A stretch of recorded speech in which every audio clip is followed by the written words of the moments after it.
আমাদের মনে আছে ওই ৩, ৪, ৫ আগস্টে আমাদের আমির সাহেব, সিনিয়র নায়েবে আমির সাহেব কিভাবে মার্চ টু গণভবনের ঘোষণা দিয়েছিলেন। আমরা স্পষ্ট করে আপনাদেরকে একটা কথা বলি, এই ২৪ পরবর্তী বাংলাদেশে আমরা যারা অভ্যুত্থানের সহযোদ্ধা ছিলাম, আমরা যদি ঐক্যবদ্ধ থাকি, আগামীর বাংলাদেশে আর কোনো ফ্যাসিস্ট, কোনো নামে, কোনো ব্যক্তিকে সামনে রেখে, কোনো দলকে সামনে রেখে এই বাংলাদেশে দাঁড়াতে পারবে না।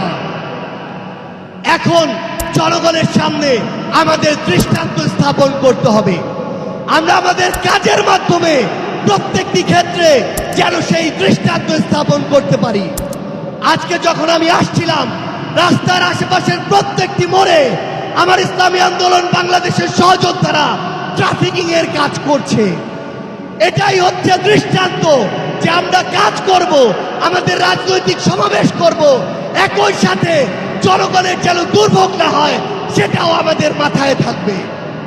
আমরা এর আগেও দেখেছি এই মাঠে প্রোগ্রাম হয়েছে, প্রোগ্রাম শেষ করে মাঠের প্রত্যেকটি ময়লাকে পরিষ্কার করা হয়েছে।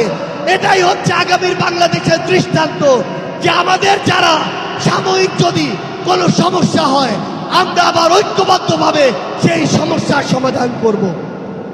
একটা জিনিস মনে রাখতে হবে, এই অভ্যুত্থানে আপনারা যখন ঢাকার গুরুত্বপূর্ণ পয়েন্টগুলো থেকে শুরু করে দেশের বিভিন্ন রণক্ষেত্রে অংশগ্রহণ করেছেন, আপনাদেরকে পাঞ্জাবি পায়জামা টুপি দেখে টার্গেট কিলিং করা হয়েছে।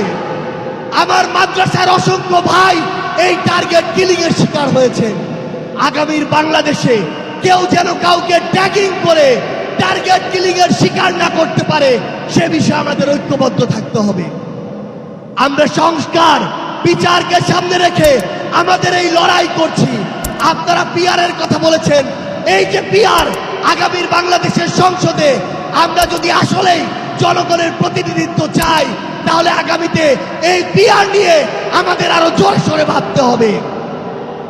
আমরা আপনাদেরকে স্পষ্ট করে আমাদের জাতীয় নাগরিক পার্টি এনসিপির পক্ষ থেকে অঙ্গীকার করি, বাংলাদেশের প্রশ্নে, জনগণের প্রশ্নে আপনারা যদি ঐক্যবদ্ধ থাকেন, আপনাদের সাথে কাঁধে কাঁধ মিলিয়ে ২৪-এর মতো এনসিপি আবারও আগামীর বাংলাদেশে লড়াই করবে। আমাদের এই বাংলাদেশের ২৪-এর অভ্যুত্থানের স্পিরিটের প্রশ্নে, ওই খুনিদের বিচারের প্রশ্নে, রাষ্ট্রের সংস্কারের প্রশ্নে আমরা ঐক্যবদ্ধভাবে এগিয়ে যাব।